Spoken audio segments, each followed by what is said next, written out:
बच्चों, हम लोग बायोटेक्नोलॉजी पढ़ रहे हैं और हम लोगों की जो गाड़ी थी बायोटेक्नोलॉजी वाली वो काफ़ी आगे तक पहुंच चुकी है और हम लोगों ने पिछली क्लास में काफ़ी कुछ देखा। और आज की क्लास बड़ा ही इम्पोर्टेंट एस्पेक्ट आज हम लोग देखने जा रहे हैं। पिछली क्लास में क्लोनिंग और ह्यूमन जीनोम प्रोजेक्ट पे बात हो रही थी, उसके पॉजिटिव्स और नेगेटिव्स पे बात हुई। आज की क्लास का जो सबसे इम्पोर्टेंट टॉपिक है जिसको हम लोग जा रहे हैं डील करने, वो है डीएनए फिंगरप्रिंटिंग। तो डीएनए फिंगरप्रिंटिंग बेसिकली है क्या, इसको जानने से पहले आपको एक मूवी आपने देखी होगी, बहुत सारी मूवी में आपने देखा होगा फिंगरप्रिंट्स। जो हमारे फिंगरप्रिंट्स होते हैं ये यूनिक होते हैं। तो दुनिया के किसी भी दो व्यक्तियों के फिंगरप्रिंट्स नहीं मिल सकते। फिंगरप्रिंट्स का मतलब सिंपल, ये मैं उंगलियों की बात कर रहा हूँ, हाथ के और पैर की उंगलियों में जो पैटर्न बने होते हैं, they are unique to the individual.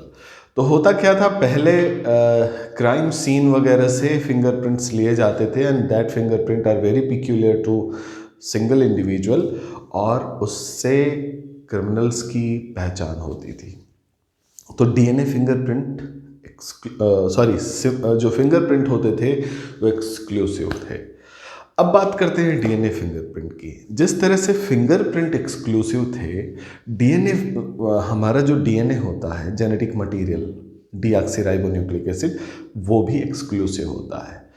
इसमें जो वेरिएशंस होते हैं वो बिल्कुल अलग होते हैं। एक आदमी का डीएनए कभी दूसरे से मैच नहीं करता। Are you getting this?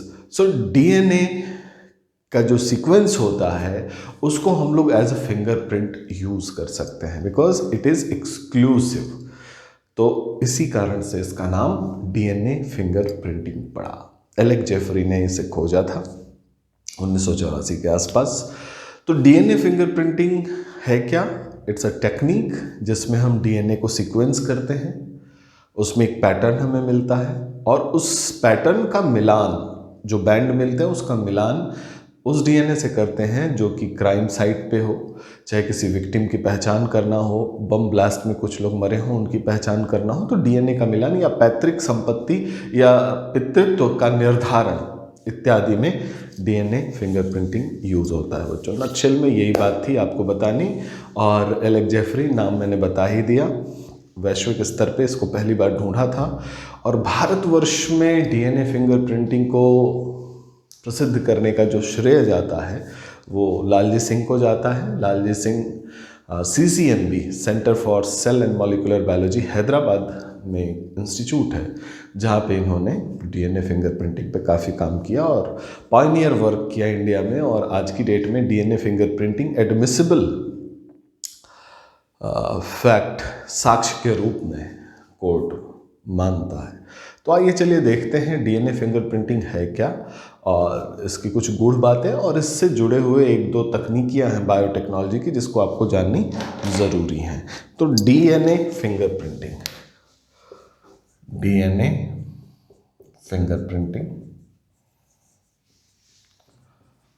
नाम से परिचित आप हो चुके हैं। डीएनए का मतलब डीएनए है जो अनुवांशिक द्रव्य है, और फिंगरप्रिंटिंग का मतलब, इसका नाम क्यों पड़ा ये भी मैंने बता दिया कि जैसे फिंगरप्रिंट्स हर व्यक्ति के एक्सक्लूसिव होते हैं वैसे ही डीएनए के सीक्वेंस भी एक्सक्लूसिव होते हैं।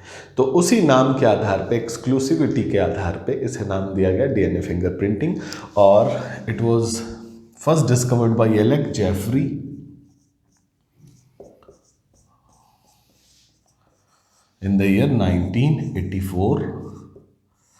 और डीएनए फिंगरप्रिंटिंग में हमें दो चीज़ों की आवश्यकता पड़ती है, इनफैक्ट तीन चीज़ों की जिसको आपको जानना है। एक है उसमें पीसीआर, दूसरा है इलेक्ट्रोफोरेसिस,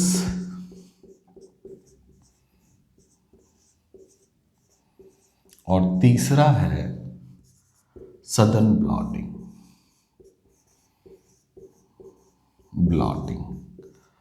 तो घबराइएगा नहीं नाम से, और हम लोग एक एक करके इसको देखेंगे। तो बेसिकली है क्या, पीसीआर पॉलीमराइज चेन रिएक्शन एक थर्मल साइक्लर है जिसमें हम डीएनए की मल्टीपल कॉपी बनाते हैं।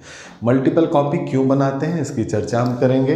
इलेक्ट्रोफोरेसिस क्या है, इलेक्ट्रिसिटी का यूज़ करके हम डीएनए को या प्रोटीन को उसके साइज के आधार पे, उसके मॉलिक्यूलर वेट के आधार पे अलग कर लेते हैं छन्नी से छान के। अभी बात करूंगा तो आपको समझ में आएगा। सदर्न ब्लॉटिंग ईएम सदर्न ने पहली बार डीएनए को जेल से नायलॉन के पेपर पे एड्जॉर्ब कराया था, यानी ब्लॉट किया था। तो उसी के नाम के आधार पे, ताकि उसको रेडियो लेवल किया जा सके और ऑटो रेडियोग्राफी की जा सके, उसे ही सदर्न ब्लॉटिंग कहते हैं। हम लोग ब्लॉटिंग टेक्निक को भी देखेंगे। फिलहाल डीएनए फिंगरप्रिंटिंग है क्या। डीएनए फिंगरप्रिंटिंग में हम डीएनए का आरएफएलपी करते हैं, rapid fragment length polymorphism, RFLP, repetitive fragment length polymorphism. ये बेसिकली हम करते हैं डीएनए फिंगरप्रिंटिंग में। मैं अभी बताऊंगा पॉलीमॉर्फिज्म ऑफ डीएनए क्या है, रिपीटेटिव डीएनए क्या है, क्योंकि आपने पढ़ा है कि 99.9% डीएनए पूरी दुनिया के जो होमोसैपियंस हैं उनका सेम है। मतलब दुनिया में जितने मानव हैं उनके 99.9% डीएनए सेम है, और most of them is in form of repetitive DNA, और इसे ही पॉलीमॉर्फिक डीएनए कहते हैं।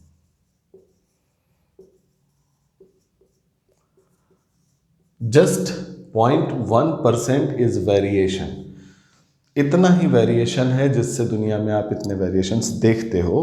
बट ये जो रिपीटेटिव डीएनए है, पॉलीमॉर्फिक डीएनए है, इसका सीक्वेंस सब में अलग अलग होता है, और इसी पे आधारित है हमारा DNA fingerprinting by Alex Jeffrey. करना क्या होता है ये मैं आपको बता दूं। करते किस किस केस में है डीएनए फिंगरप्रिंटिंग, एक एक करके हम लोग देखेंगे। बच्चों, जैसे कोई क्राइम हो गया हो, पैटर्नल डिस्प्यूट हो, या फिर कोई बम ब्लास्ट हो गया हो, वॉर हो गया हो, वॉर विक्टिम है कोई जिनका चेहरा नहीं पहचाना जा रहा, ऐसे केस में हम डीएनए का मिलान करते हैं, और डीएनए के मिलान करने की जो विधि है वो है डीएनए फिंगरप्रिंटिंग। तो वेयर इट इज़ डन, कहाँ होता है डीएनए फिंगरप्रिंटिंग?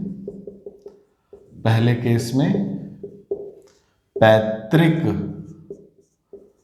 विवाद, इसको नोट करते जाइए, पेरेंटल डिस्प्यूट्स। दूसरा लिखिए वॉर विक्टिम,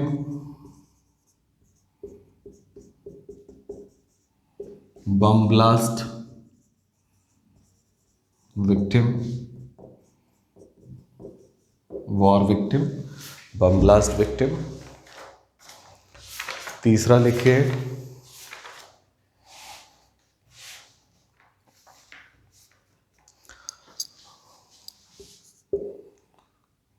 इन ट्रेसिंग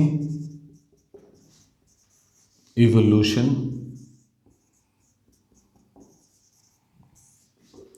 उद्विकास को समझने में, उद्विकास को समझने में तात्पर्य यह है कि हमारा विकास कैसे हुआ, जो क्रमिक विकास हुआ है, हम मनुष्य बने, इससे पहले हम क्या थे, उससे पहले हम क्या थे, इस चीज़ को समझने में डीएनए फिंगरप्रिंटिंग बहुत बड़ा रोल प्ले करता है बच्चों। और चौथा लिख लीजिए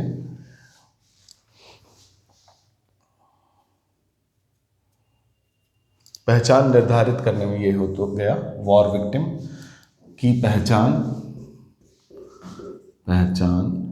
निर्धारित करने में।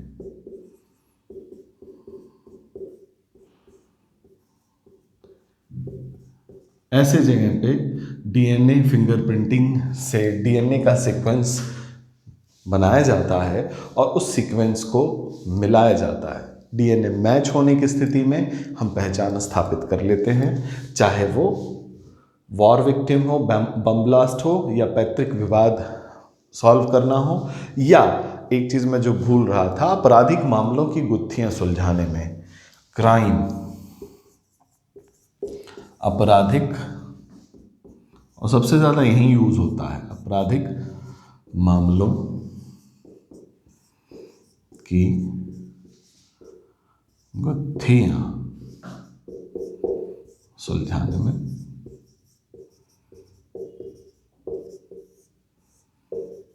Mostly DNA finger is utilized in fourth.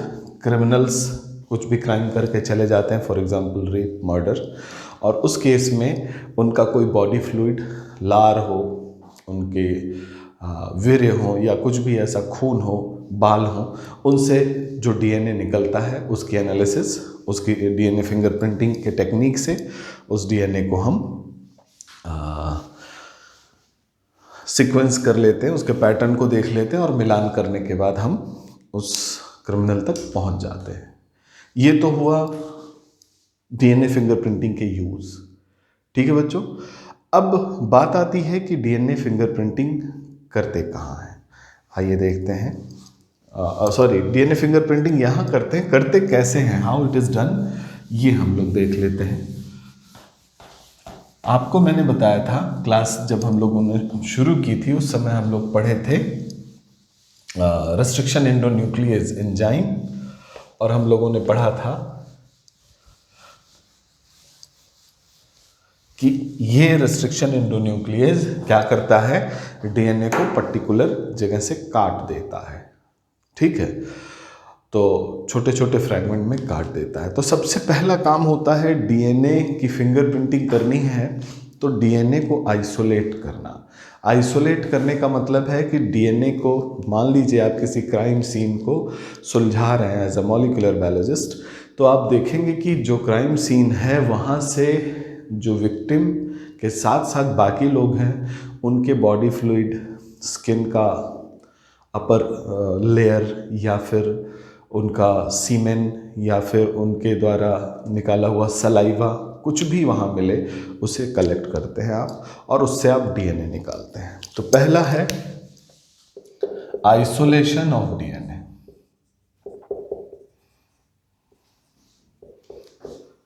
DNA को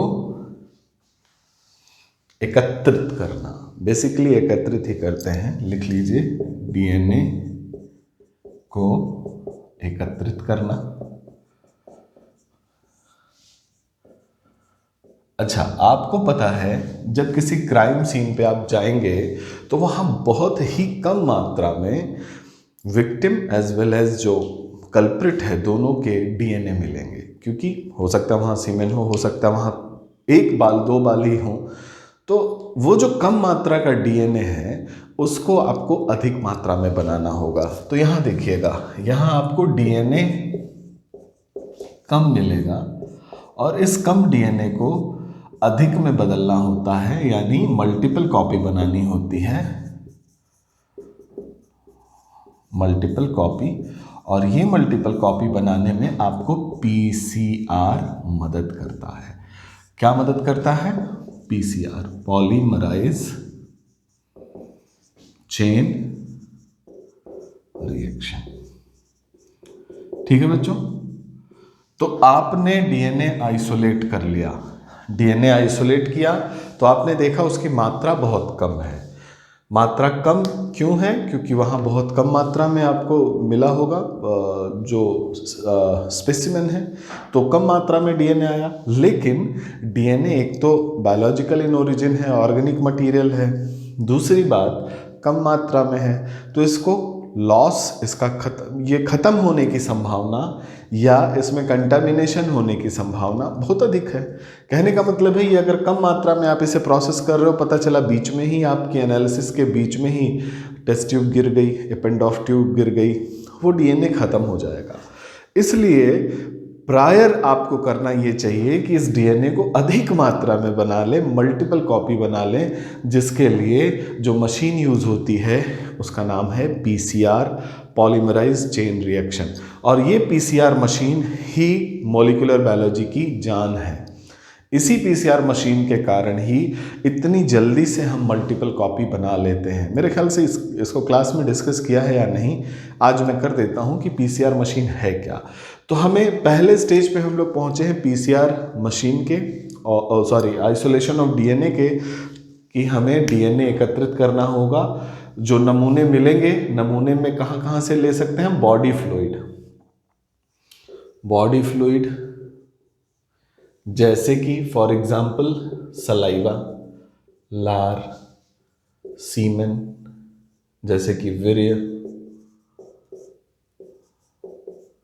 जैसे कि ब्लड, रक्त, जैसे कि हेयर, बाल, कभी कभी स्किन के, अपर स्किन के लेयर होते हैं, स्किन, टिश्यू, यहां से हम, स्किन का मतलब त्वचा अथवा कोई ऊतक, ये हमें मिल जाते हैं। तो हम यहां से डीएनए निकाल लेते हैं। लेकिन वो डीएनए कम मात्रा में होता है तो उसे हमें ज़्यादा करना होता है, जिसके लिए हम पीसीआर यूज़ करते हैं। आइए ज़रा देखते हैं होता क्या है पीसीआर। तो पीसीआर एक मशीन है बच्चों, जिसमें आर्टिफिशियली आप डीएनए को बना सकते हैं। ठीक है, आर्टिफिशियली डीएनए को बनाने के लिए जो विधि यूज़ की जाती है उसे पीसीआर कहते हैं। उसे मशीन फॉर्म में बना दिया गया है। और होता क्या है मैं आपको बता दूं। जैसे आपका डीएनए, जब साइंस में आपने पढ़ा होगा तो बताया गया होगा कि डीएनए डबल हेलिकल स्ट्रक्चर होता है। हाई टेम्परेचर पे वो हेलिक्स खुल जाते हैं और अपने अपने, डबल हेलिकल है तो एक एक स्ट्रैंड बिखर जाता है। जैसे टेम्परेचर कम किया जाता है वो फिर से जुड़ जाता है। ठीक है बच्चों, तो पीसीआर हम लोग पढ़ रहे हैं, ध्यान दीजिएगा। पीसीआर, ये है डीएनए, डबल हेलिकल स्ट्रक्चर, छोटा सा पार्ट मैंने लिया है। और क्या किया आपने, आपको यहाँ पे 90 से 95 डिग्री सेंटीग्रेड टेम्परेचर बढ़ाया। 90 to 95 डिग्री सेंटीग्रेड टेम्परेचर जैसे ही आप बढ़ाएंगे, होगा क्या, ये जो दोनों स्ट्रैंड हैं डबल हेलिकल स्ट्रक्चर वाले एटीजीसी से जुड़े हुए, ये खुल जाएंगे। इसको कहते हैं unwinding, unwinding of DNA, unwinding. ठीक है बच्चों, बस देखते जाइएगा हो क्या रहा है, बड़ा मजेदार होता है काम। अब क्या होगा, एक स्ट्रैंड ऐसे निकल आया, दूसरा इस तरह से। ठीक, अब क्या किया आपने, पूरे सिस्टम का टेम्परेचर फिर से डाउन कर दिया 20 to 25 डिग्री सेंटीग्रेड। तो होगा क्या कि यहीं पे जो छोटी छोटी ट्यूब होती हैं जिनको एपेंडोर्फ ट्यूब कहते हैं, उसी ट्यूब में ये डीएनए रखा हुआ रहता है पीसीआर के अंदर। और इस डीएनए के साथ साथ इसमें डीएनए बनाने के लिए जो भी आवश्यक सामग्री हैं वो रखी रहती हैं। तो डीएनए को बनाने के लिए क्या चाहिए, एक तो डीऑक्सीराइबोन्यूक्लिक एसिड है, तो डीएनटीपीस चाहिए। ठीक है बच्चों, यानी एटीजीसी, और फॉस्फेट चाहिए, ग्लूकोज, और इसमें जो शुगर है डीऑक्सीराइबो शुगर वो चाहिए। तो डीएनटीपी उसको कहते हैं, डीएनटीपीस ये होते हैं, जिसमें क्या क्या होगा, A T G C, adenine, thymine, guanine, cytosine, chemical form में, because they are chemical, they are kept in chemical form in Eppendorf tube. Plus इसमें डीएनए पॉलीमरेज नाम का एंजाइम होता है। डीएनए पॉलीमरेज क्या करता है, डीएनए को बनाता है, डीएनए के जो सीक्वेंस है एटीजीसी को ले आकर के एक साथ रखता जाता है। किस हिसाब से, जिस हिसाब से ये टेम्पलेट है। मान लीजिए ये ए है, ये जी है, ये ए है, ये टी है, ये C है, ये G है, और ये टेम्पलेट अलग हुआ है तो इसका मतलब यहाँ T होगा, यहाँ C होगा, यहाँ T होगा, यहाँ A होगा, यहाँ G होगा और यहाँ C होगा। कॉम्प्लीमेंट्री होते हैं ना, आपको पढ़ाया गया है। अब दोनों टूट गए हैं। टूटे क्यों हैं? क्योंकि आपने 90 से 95 डिग्री सेंटीग्रेड टेम्परेचर कर दिया। फिर आपने क्या किया? आपका मन किया, आपने इसका टेम्परेचर 20 से 25 डिग्री सेंटीग्रेड कर दिया और इसके अंदर आपने ये ATGC डाले हुए, डीएनए पॉलीमरेज डाला है और डीएनए लाइगेज डाला है। डीएनए लाइगेज, लाइगेज क्या करता है बच्चों? डीएनए के स्ट्रैंड्स को जोड़ देता है। Are you getting? जब हम सिंथेटिक डीएनए बनाते हैं लेबोरेटरी में तो ये सारे एंजाइम डालते हैं, DNA polymerase and DNA ligase.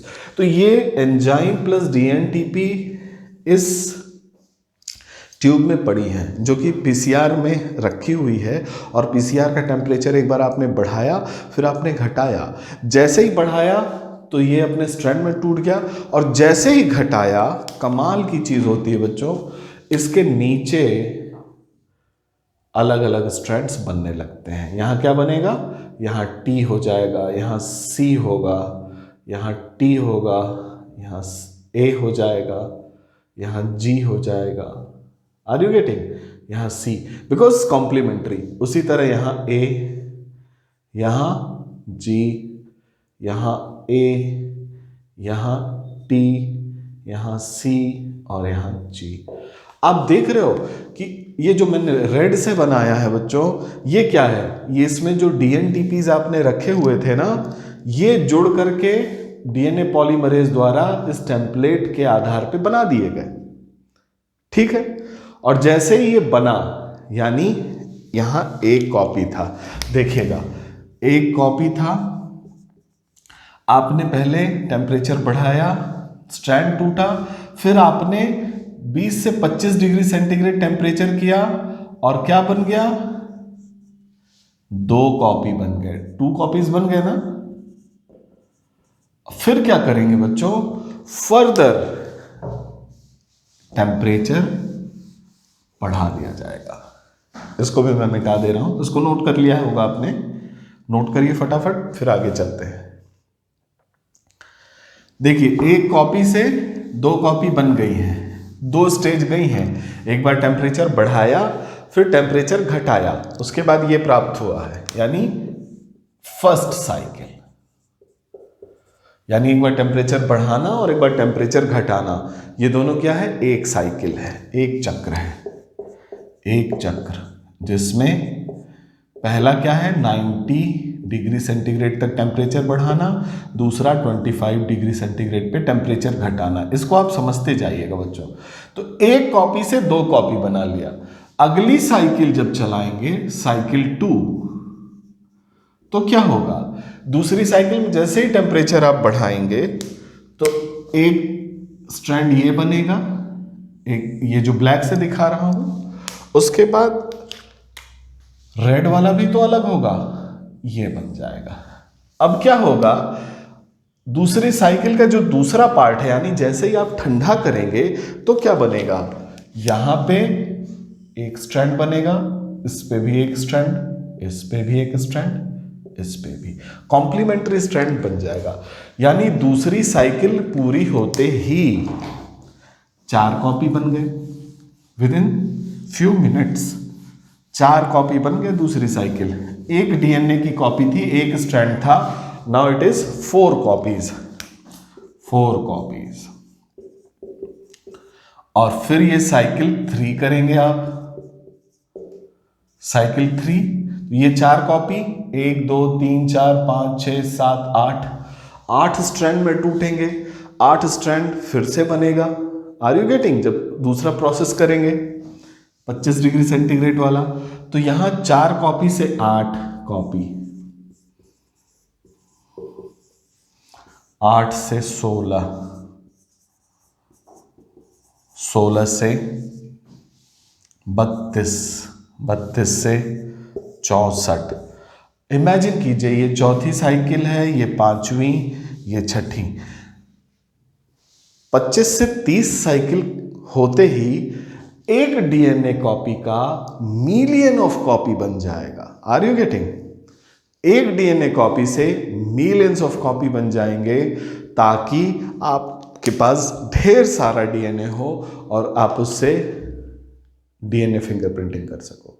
यह है पीसीआर। बनाया किसने था? कैरी मुलिस साहब ने बनाया था इसे। कैरी मुलिस साहब ने पीसीआर बनाया था। It is a thermal cycler, जिसमें एक बार टेम्परेचर बढ़ाते हैं, दूसरी बार टेम्परेचर घटा देते हैं, और एक साइकिल पूरी होने पे एक कॉपी से दो कॉपी, दो से चार, और ऐसे ही 25 से 30 साइकिल होते ही millions of copies of DNA बन जाता है, और within few hours. Are you getting? तो कुछ ही घंटों में आप थोड़े से डीएनए से ढेर सारा डीएनए आपने बना लिया। अब आप डीएनए फिंगरप्रिंटिंग करो, उसकी जेल इलेक्ट्रोफोरेसिस करो, सदर्न ब्लॉटिंग करो, या कुछ भी करो, आपके पास पर्याप्त डीएनए है एनालिसिस करने के लिए। तो डीएनए को ज़्यादा कॉपी बनाने के लिए पीसीआर का यूज़ होता है। ये बात समझ में आ गई? और यही पीसीआर बाकी जगह जब डीएनए आप ट्रांसजेनिक प्लांट बना रहे थे, तो उस जीनोम की मल्टीपल कॉपी बनाने के लिए पीसीआर यूज़ होता था। ठीक है बच्चों? तो ये है पीसीआर। हमने अभी डीएनए आइसोलेट किया है। अब क्या करते हैं हम? पीसीआर से उसको मल्टीपल कॉपी बना देते हैं। हमारे पास पर्याप्त डीएनए हो जाता है कि हम उस पर प्रयोग कर सकें। इनकेस बीच में प्रयोग गड़बड़ भी होता है तो हम उसके दूसरे रेप्लिकेट करें। कहने का मतलब कभी भी इस तरह के रिसर्च जो होते हैं वो रेप्लिकेट्स में होते हैं, एक नहीं होता। तो मल्टीपल रेप्लिकेट्स में मान लीजिए आपने 20 टेस्ट ट्यूब रखी है, उसमें से 2-4 फूट भी गई, तो still you are having 16 test tube, you can proceed further. और वो 16 टेस्ट ट्यूब क्यों हुई? बिकॉज आपने डीएनए को मल्टीप्लाई किया बाय यूजिंग पीसीआर। तो आपने पहले डीएनए आइसोलेट किया है, उसे मल्टीप्लाई किया है, मल्टीप्लाई करके ढेर सारा। अब क्या करते हैं, ये डीएनए का पृथक्करण, शुद्धिकरण कहा जाता है। तो पहले आपने आइसोलेशन या पृथक्करण और शुद्धिकरण कर लिया, फिर आपने उसको बढ़ा लिया है। अब बात आती है रेस्ट्रिक्शन डाइजेशन की। दूसरा स्टेप है स्टेप 2, रेस्ट्रिक्शन डाइजेशन। इसमें क्या होता है बच्चों? रेस्ट्रिक्शन डाइजेशन में बाय यूजिंग डीएनए एंडोन्यूक्लियस,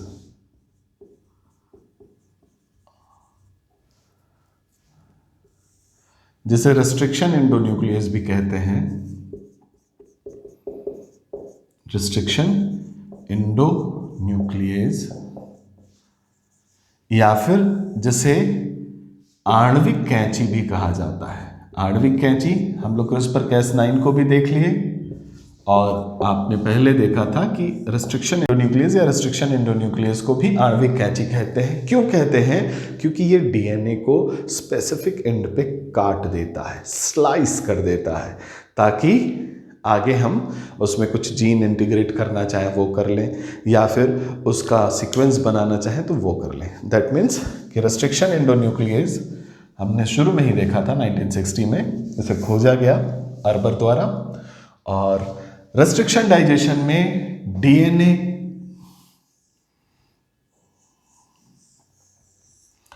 को एंडोन्यूक्लियस से ट्रीट किया जाता है और इसके छोटे छोटे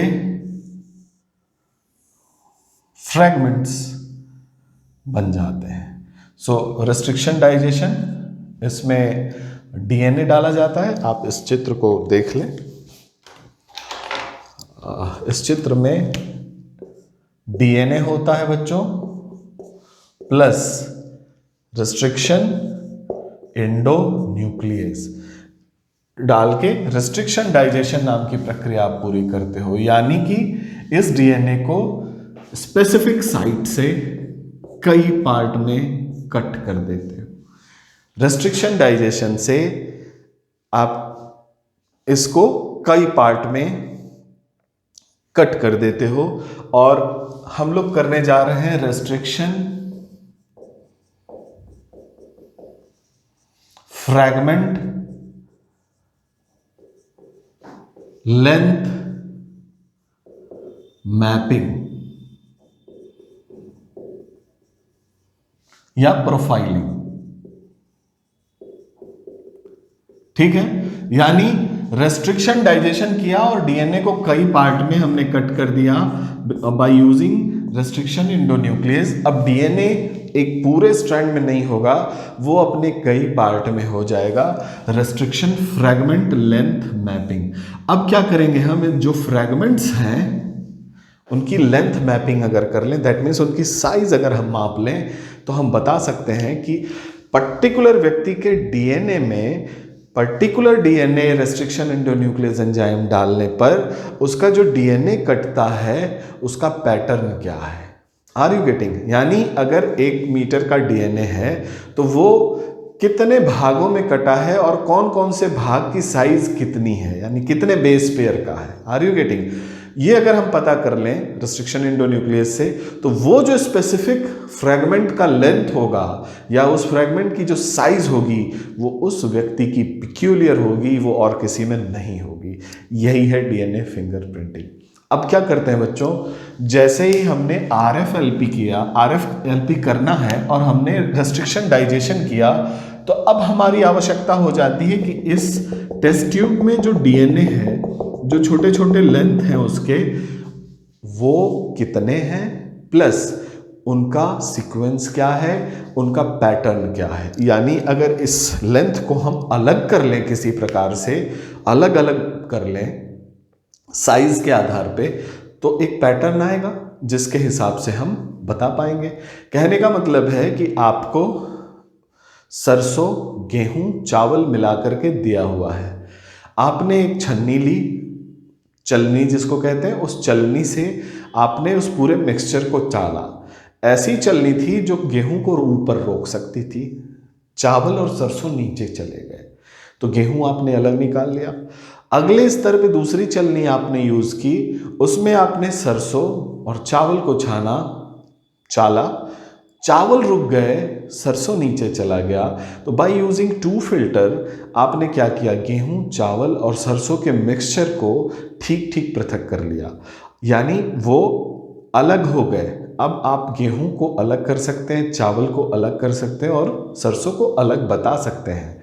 यही काम हम डीएनए फिंगरप्रिंटिंग में, जब डीएनए के फ्रेगमेंट के लेंथ को मापने की बात आती है, उनके साइज की बात आती है, तो उस साइज के हिसाब से उन्हें अलग करते हैं। और अलग करने की जो विधि होती है बच्चों, वो होती है जेल इलेक्ट्रोफोरेसिस। तो हम लोग पढ़ने जा रहे हैं जेल इलेक्ट्रोफोरेसिस। शॉर्ट में देखते हैं, यहाँ तक आ गए हैं हम लोग। हमें रेस्ट्रिक्शन फ्रेगमेंट लेंथ मैपिंग करनी है। 2 स्टेप हो चुके हैं, एक आइसोलेशन हो चुका है डीएनए का और दूसरा है रेस्ट्रिक्शन डाइजेशन, और तीसरा स्टेप है electrophoresis. Third step is electrophoresis, gel electrophoresis. इसमें एगेरोज एक पॉलीसैकेराइड है बच्चों, पॉलीसैकेराइड, घबराइएगा मत। इसकी खास बात यह है कि जब इसे पानी में डाल के गर्म किया जाता है तो ये मोल्ट हो जाता है, मोल्टन स्टेट में आ जाता है, उसमें घुल जाता है। और जब इसे ठंडा किया जाता है तो ये सॉलिडिफाई हो जाता है और जेल बना लेता है। आपने इसे बहुत जगह केक में या फिर बेकरी इंडस्ट्री में यूज होते हुए देखा होगा, थिकनिंग एजेंट के रूप में। ग्रेवी को थिक करना है, वहां यूज होता है। होता क्या है, जब ये जेल बन जाता है बच्चों, तो इसकी खास बात यह है कि जेल कास्टिंग जब होती है मॉलिक्यूलर लेवल पे, तो उनके बीच जो स्पेस होता है वो होमोजेनस होता है, यानी इसके छन्नी की साइज एक समान होती है पूरे जेल में। यानी यहां से शुरू करिए और यहां तक आ जाइए, तो इनकी जो छन्नी की साइज है, जो पोर्स है, इसमें पोरेसिस है, देख लीजिए, phoresis, that means it is related with pores. तो इसमें जो छन्नी की साइज है वो क्या है, होमोजेनस है, एक समान है पूरे के पूरे जेल में। करते क्या है बच्चों, जब जेल बना लेते हैं तो जेल बनाने के बाद उसमें छोटे छोटे गड्ढे बनाते हैं जिन्हें वेल कहा जाता है, कुआं। ऐसे छोटे छोटे गड्ढे बना दिए जाते हैं, कॉम्ब रखा जाता है, और इस छोटे गड्ढे में करते क्या है कि ये जो आपने रेस्ट्रिक्शन डाइजेशन किया है ना, इस विलेन को भर देते हैं इसमें। ठीक है बच्चों, ये छोटे छोटे वेल हैं, इसमें भर देते हैं। अब आपको पता है डीएनए पे चार्ज होगा, हर मॉलिक्यूल जो ऑर्गेनिक मॉलिक्यूल है उस पर कोई ना कोई चार्ज होगा, पॉजिटिव या नेगेटिव। डीएनए क्या है, एसिड है, डीऑक्सीराइबो न्यूक्लिक एसिड, यानी ये पॉजिटिव और नेगेटिव दो भाग में टूटेगा, H plus plus COOH minus, यही तो होगा। एसिड जब टूटता है, आपने केमिस्ट्री में पढ़ा होगा, तो H प्लस आयन देता है प्लस COO माइनस देता है। ठीक है बच्चों, तो एसिड डीएनए है, H प्लस COO माइनस, यानी जैसे इसमें इलेक्ट्रिसिटी प्रवाहित की जाएगी तो डीएनए पर नेगेटिव चार्ज आ जाएगा, पूरे के पूरे डीएनए पे। तो नेगेटिव चार्ज आएगा, ये नेगेटिव प्लेट है और ये पॉजिटिव प्लेट है। अब क्या करते हैं, इस जेल को ऐसे ट्रे में रखते हैं जिसमें एनोड और कैथोड एक डिस्टेंस पे हो और इलेक्ट्रिसिटी प्रवाहित की जाती है।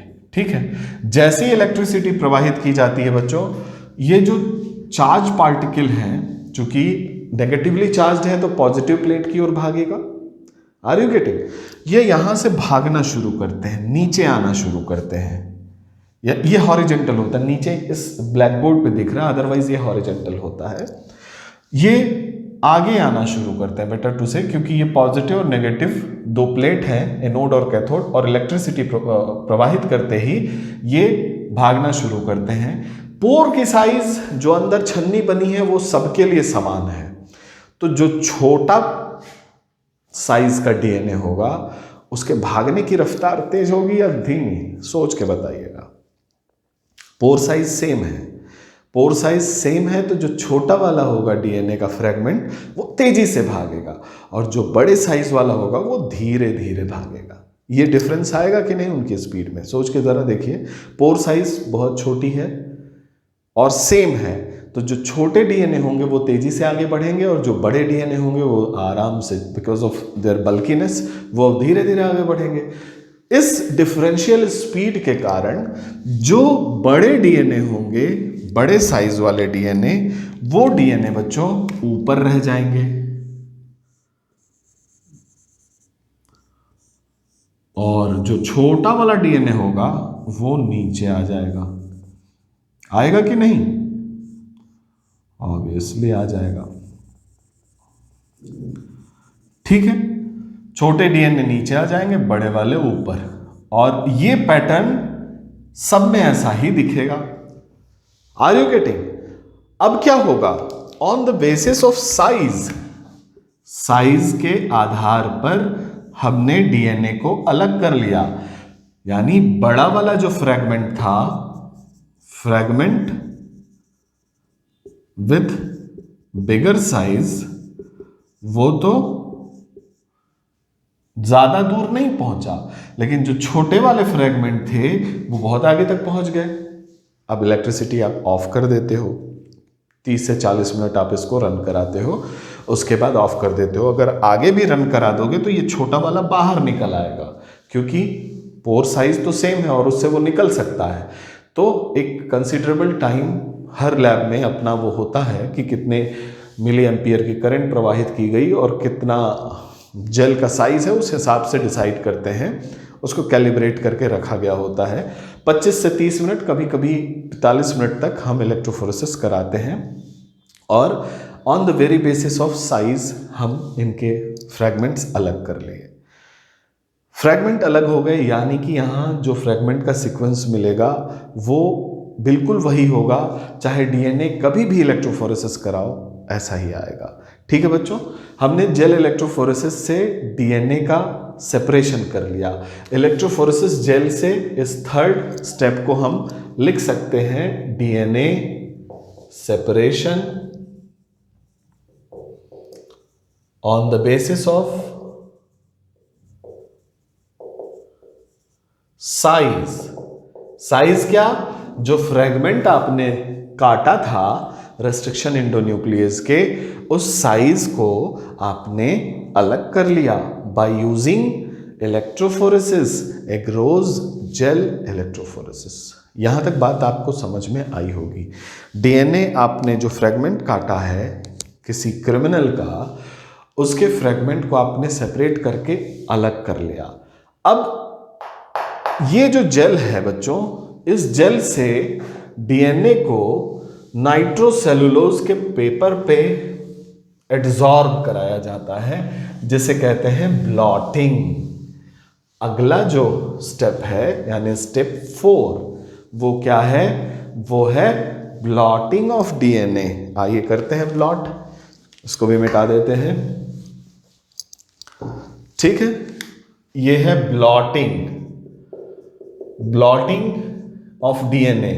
इसको आप नाइट्रोसेलुलोज पेपर पे इस जेल को रख देते हो। This is of nitrocellulose, nitrocellulose paper, और इस पे आप डीएनए को, इस जेल को रख देते हो। जब जेल रख दोगे तो धीरे धीरे ये डीएनए, चूंकि पोर तो है ही, पोर होने के कारण उससे नीचे जा करके और इस पे चिपक जाएगा। कहां चला जाएगा? ये आ गया। ठीक है,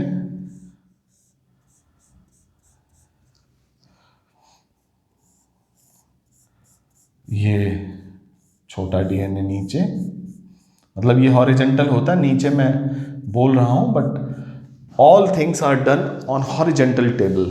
तो छोटा डीएनए चूंकि आगे गया था तो आगे नाइट्रोसेलुलोज पेपर पे आप ब्लॉटिंग करते हो, डीएनए को एड्सॉर्ब करा देते हो। Adsorbed on nitrocellulose paper, adsorbed on nitrocellulose. ठीक है, इस टेक्निक को कहते हैं ब्लॉटिंग, और इस टेक्निक की खोज सबसे पहले की थी जिस वैज्ञानिक ने, उसका नाम था E.M. सदर्न। क्या नाम था? E.M. सदर्न। इसी कारण से जो डीएनए वाली ब्लॉटिंग होती है उसको कहते हैं सदर्न ब्लॉटिंग, सदर्न ब्लॉटिंग। ठीक है बच्चों, कंफ्यूजन तो नहीं? Why it is called as southern blotting? Because E.M. Southern was the molecular biologist who discovered that how this DNA on gel can be adsorbed on nitrocellulose paper, can be blot on nitrocellulose paper, and hence honorary the name given to this technique is southern blotting. अच्छा, जब हम RNA का blotting करते हैं, चूंकि ये southern blotting था तो आरएनए भी हम आइसोलेट करते हैं, आपको पता है, राइबोन्यूक्लिक एसिड। उसकी जो ब्लॉटिंग टेक्निक है उसको कहते हैं हम नदर्न ब्लॉटिंग, नदर्न ब्लॉटिंग। किसको कहते हैं बच्चों? ये फुटनोट में लिख लीजिएगा, आरएनए, आरएनए को जब आप ब्लॉट करते हो तो उसको कहते हैं नदर्न ब्लॉटिंग। प्रीलिम्स में आ सकता है, लिख लो, इसको किसी नदर ने खोजा नहीं था, कन्वेंशनली इसका नाम दे दिया गया RNA, like opposite to DNA, तो साउथ का अपोजिट नॉर्थ होता है, that's why it is northern blotting. So do not get confuse कि इसे जैसे E.M. सदर्न ने खोजा तो इसको किसी नदर ने खोजा होगा, नहीं, ऐसा नहीं है। नदर्न ब्लॉटिंग जस्ट बिकॉज कि एक सदर्न ब्लॉटिंग खोजा जा चुका था और अगली खोज थी आरएनए को ब्लॉट करने की तकनीकी के बारे में, तो उसको दे दिया गया नदर्न ब्लॉटिंग। अच्छा, आप यही नोट कर लो कि प्रोटीन को जब ब्लॉट करते हैं, प्रोटीन को एड्सॉर्ब कराते हैं, उस टेक्निक को कहते हैं western blotting. Western blotting. Again western blotting एक कन्वेंशन पे दे दिया गया कि सदर्न, नदर्न, वेस्टर्न। अभी ईस्टर्न ब्लॉटिंग नहीं खोजा गया है, तो अभी सिर्फ 3 ब्लॉटिंग है, इसी से आपको संतोष करना पड़ेगा। आने वाले समय में अगर कुछ मिलता है तो देखेंगे, फिलहाल जीएस में इतना ही। अब आइए बात करते हैं, इसे फुट नोट में रख लीजिएगा, आपकी जानकारी के लिए ज़रूरी है। सदर्न ब्लॉटिंग के बाद जब यहाँ डीएनए नाइट्रोसेलुलोज पेपर पे एड्सॉर्ब हो जाता है तो इसकी रेडियो लेबलिंग करते हैं। रेडियो प्रोब इस पे डाले जाते हैं ताकि ऑटो रेडियोग्राफी हो सके। बस इतना आप समझिएगा, इसके टेक्निकलिटी पे मत जाइएगा। थर्ड, फोर्थ के बाद जो अगला स्टेप है बच्चों, that is radio labelling. Next step is, fifth step, यह है radio labelling of DNA. Radio labelling में क्या करते हैं, जो ये डीएनए के पैटर्न हैं, जो डीएनए के बैंड्स मिले हैं, इसको रेडियो लेबल करते हैं। इस पे रेडियो एक्टिव एलिमेंट लगाते हैं, मोस्टली इट इज फास्फोरस, उसको कहते हैं हम रेडियो लेबलिंग। और रेडियो लेबलिंग करने के बाद अब क्या होता है, नाइट्रोसेलुलोज तो आपको ऐसे दिखेगा नहीं, आंख से आप देख नहीं सकते ये बैंड, इसलिए इसे रेडियो लेबलिंग करते हैं। और छठा स्टेप होता है ऑटो रेडियोग्राफी। ऑटो रेडियोग्राफी में अल्ट्रा वायलेट लाइट यूज करके आप नाइट्रोसेलुलोज पे जो बैंड पैटर्न है, जो बैंड पैटर्न बना है किसके द्वारा, डीएनए के द्वारा, डीएनए के फ्रेगमेंट के द्वारा जो रेडियो लेवल कर दिए, तो ऑटो रेडियोग्राफी में वो चमक देने लगता है। उस बैंड पैटर्न की फोटो बना लेते हो आप, फोटो प्रोड्यूस कर लेते हो। You create a photo of band pattern created by DNA fragment, जिसको रेस्ट्रिक्शन डाइजेशन से आपने फ्रेगमेंट किया था, उसको आपने उसकी फोटो खींच ली। फोटो खींचने के बाद ऑटो रेडियोग्राफी के थ्रू आपने जब फोटो खींच ली तो एक बैंड पैटर्न आएगा। अब इस तरह से सबके डीएनए जो विक्टिम के आसपास जिनके मिले हैं उनके आपने फोटो बैंड बना लिया, उनका ओरिजिनल डीएनए आपने आइसोलेट किया और देखा, वही करके रेस्ट्रिक्शन एंजाइम डाल के रेस्ट्रिक्शन फ्रेगमेंट को अलग किया, उसको ब्लॉट किया और फिर रेडियोग्राफी की। रेडियो लेबलिंग के बाद अगर मैच कर गया तो दैट मीन्स कि ये लोग क्राइम सीन पे मौजूद थे, और ये 100% रिजल्ट होता है, करेक्ट 100% होता है। और इससे आप crime scene, crime cases, parental जो विवाद है, या फिर वॉर विक्टिम है, बम ब्लास्ट विक्टिम है, इसको पहचान सुनिश्चित कर सकते हैं बच्चों। तो यही था डीएनए फिंगरप्रिंटिंग। उम्मीद करता हूँ चीज़ें आपको समझ में आई होंगी। अब बात आती है कि हम लिखेंगे कैसे मेंस में अगर डीएनए फिंगरप्रिंटिंग पे आए।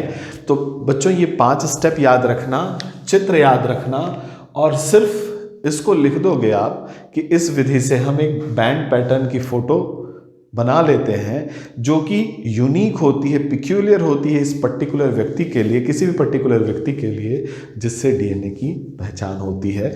और एक व्यक्ति का जो बैंड पैटर्न आएगा, रेस्ट्रिक्शन फ्रेगमेंट लेंथ प्रोफाइलिंग जो आएगा, वो यूनिक होगा दुनिया में और कोई उसके जैसा नहीं होगा। Are you getting this? तो ये थी आपके सामने डीएनए फिंगरप्रिंटिंग। मैंने कोशिश की, उम्मीद करता हूँ समझ में भी आई होगी और आप लिख भी लेंगे। तो मिलते हैं अगले क्लास में। Thank you for today.